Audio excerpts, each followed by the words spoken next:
Buenos días. Me siento muy honrada de participar e intervenir ante un auditorio tan especializado y de tanto nivel y de compartir en este foro las experiencias de mi país, en concreto cómo tiene que asumir España ahora mismo su estrategia para promover la integridad ante la contratación pública. Como ustedes saben,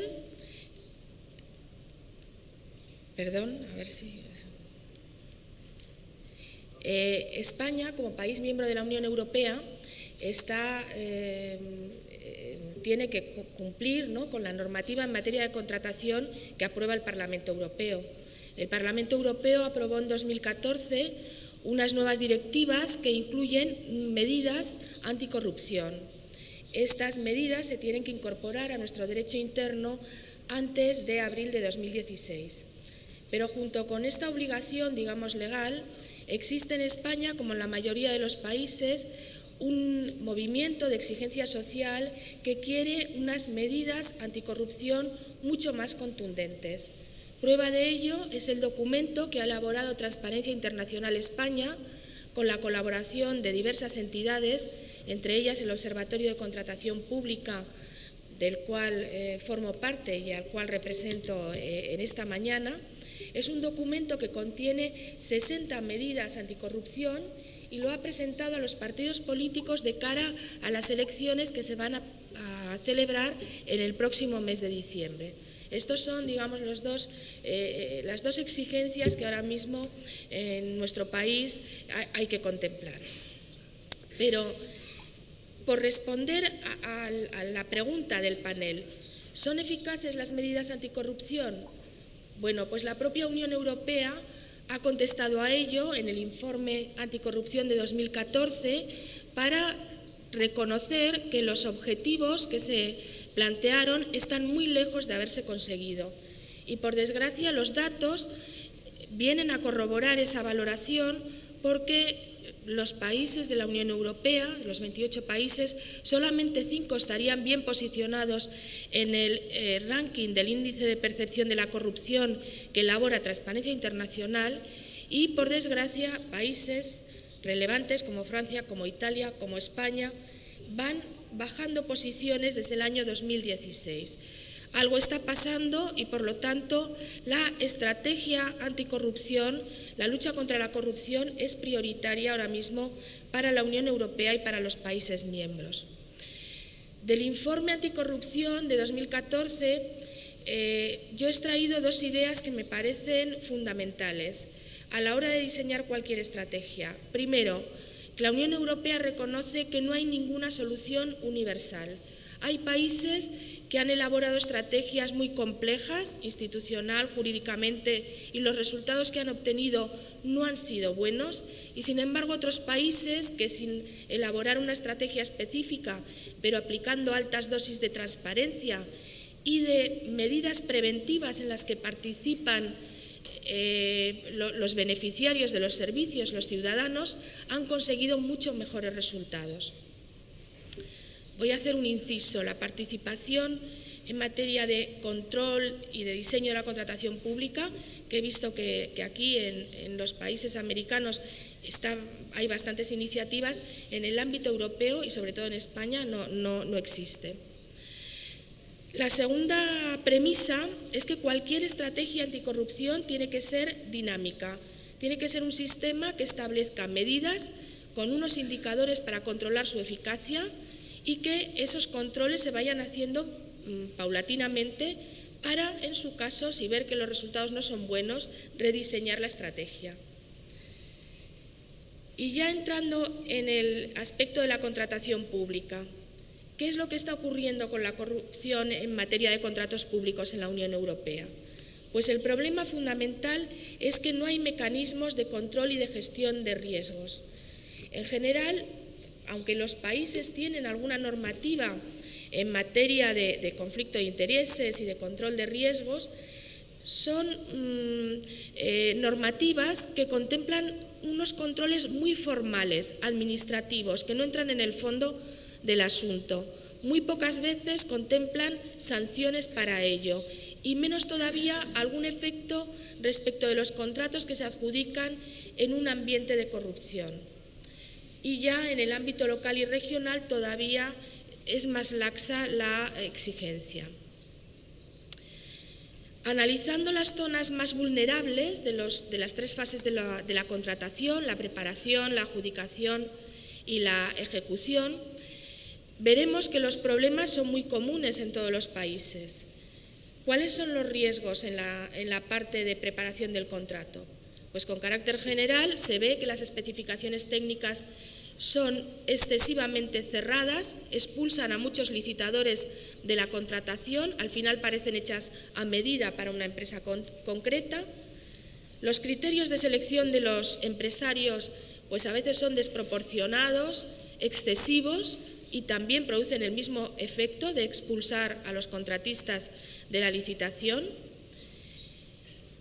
Hay fraccionamiento de los contratos para evitar los procedimientos que conllevan concurrencia competitiva y se abusa también mucho de los procedimientos especialmente creados para situaciones de urgencia y de emergencia que, por supuesto, tienen unos requisitos de publicidad y de concurrencia menores y en algún caso nulos. En la fase de adjudicación se detecta conflicto de intereses en la valoración de las ofertas y en la ejecución la incidencia más relevante son los modificados de los contratos que en realidad encubren una nueva adjudicación que debería de haber sido objeto de licitación y que sin embargo se otorga al contratista del contrato principal. Todas estas irregularidades está claro que se pueden producir porque exista corrupción, porque haya un interés personal que esté sobreponiéndose sobre el interés público. También habrá otras incidencias que responderán simplemente a la mala gestión o a una aplicación irregular de las normas. ¿Cuál es el problema? Que los Estados miembros, la propia Unión Europea también lo reconoce, no analizan si todas estas irregularidades responden a casos de corrupción o son un mero defecto de gestión. Ese es el problema y eso es lo que la Unión Europea está planteando a los Estados que deben de hacer. Ese es el gran reto, ¿no? Analizar las irregularidades en la contratación y ver cuáles responden a una corrupción. Para ello es necesario prevenir, detectar y solucionar de forma efectiva los conflictos de intereses. Es decir, que los agentes públicos que participan en la contratación, da igual que sean cargos electos, que sean autoridades públicas, que sean empleados públicos, ejerzan sus funciones con integridad, con imparcialidad y con objetividad. Por eso, por primera vez la Unión Europea, en las directivas de 2014, ha regulado el conflicto de intereses y lo ha regulado definiéndolo de una manera muy general. Cualquier situación en la que los miembros del personal del poder adjudicador que participe en un procedimiento de adjudicación o que pueda influir en él, vemos que es una definición muy amplia, pueda influir en su resultado y tenga directa o indirectamente un interés que puede ser financiero, económico, personal, que pueda parecer que compromete su imparcialidad e independencia. Es decir, cualquier situación en la que un interés personal pueda sobreponerse sobre el interés público. Eso es lo que hay que evitar y hay que evitarlo con dos objetivos: cortar la corrupción, pero también dar una imagen de objetividad.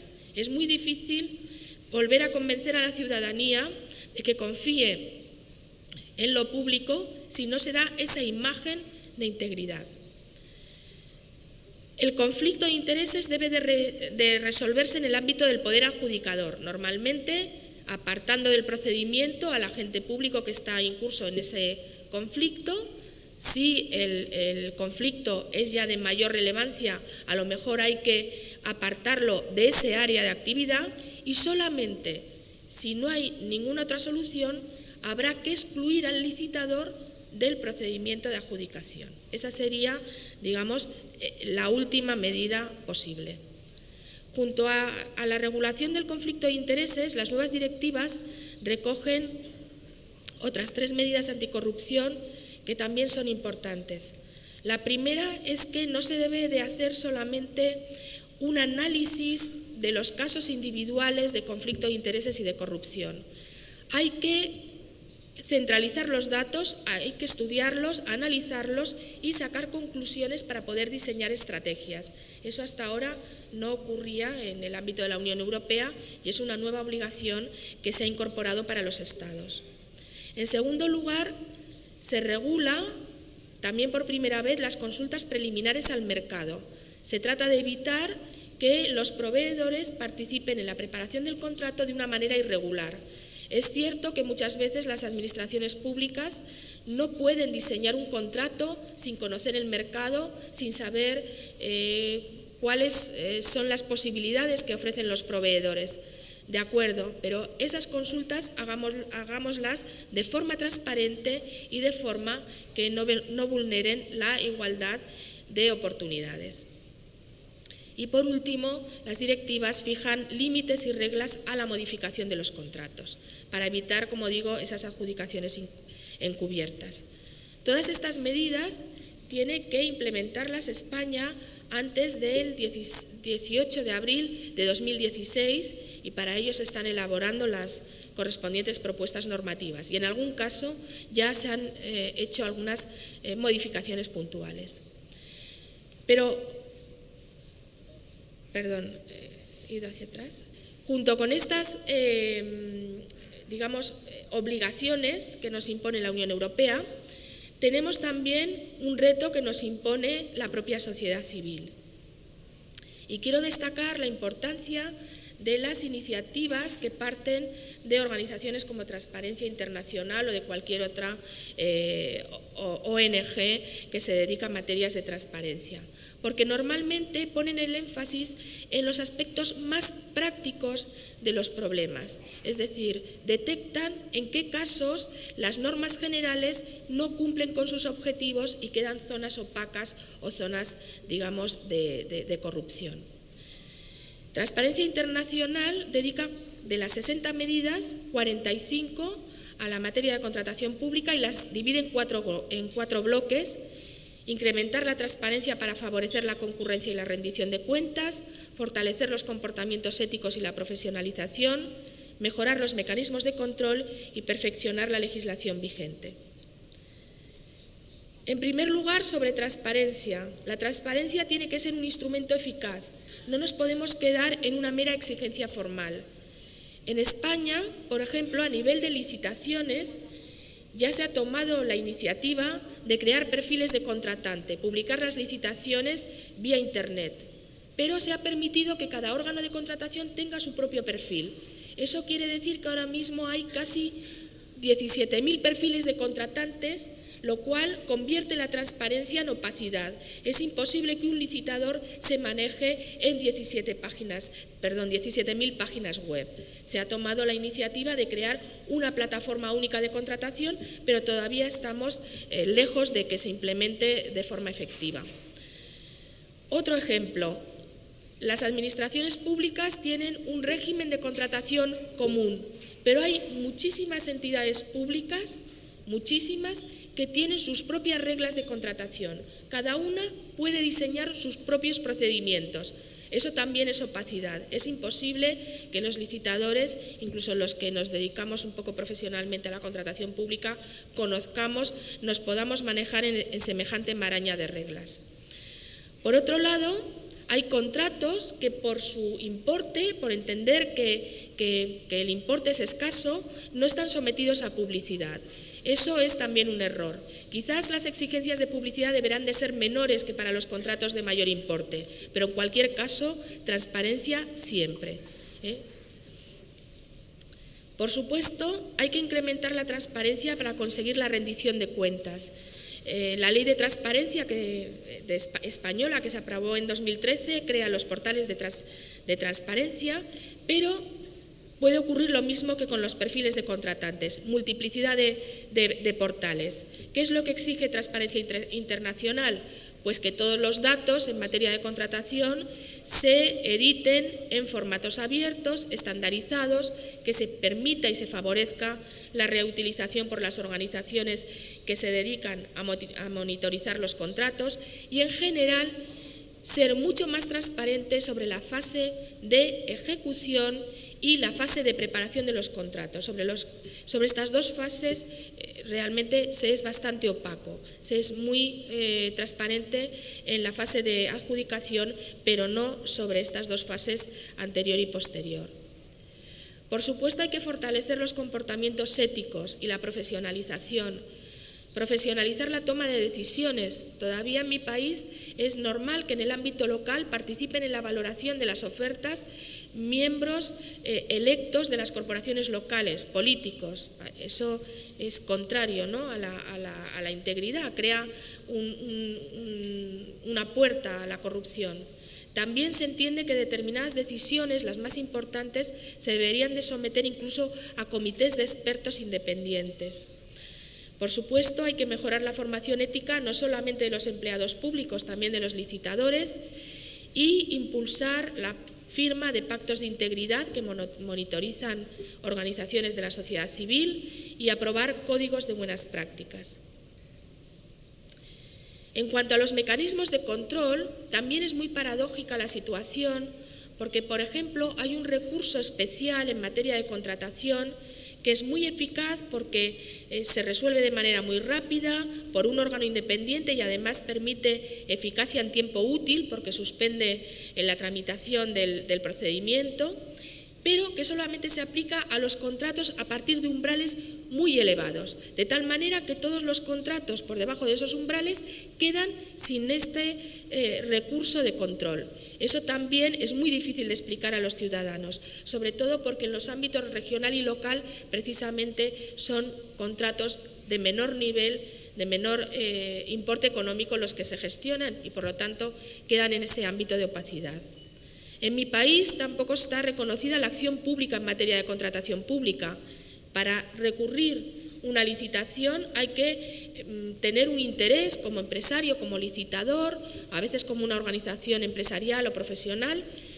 Por supuesto, eso no sirve para luchar contra la corrupción. La corrupción la puede tener que defender cualquiera, o al menos de una manera mucho más amplia. Hay que implantar las herramientas de evaluación y detección de riesgos, que como he dicho nos exige la Unión Europea y que en mi país no están para nada implantadas, y hay que crear canales de denuncia de corrupción con todas las garantías. Estos canales tampoco existen ahora mismo en España. Y por último, mejorar el control de la fase de ejecución. Y esta cuestión es importante porque como la Unión Europea pone el foco especialmente en la fase de adjudicación, una vez que se llega a la fase de ejecución de los contratos, se relajan mucho los controles.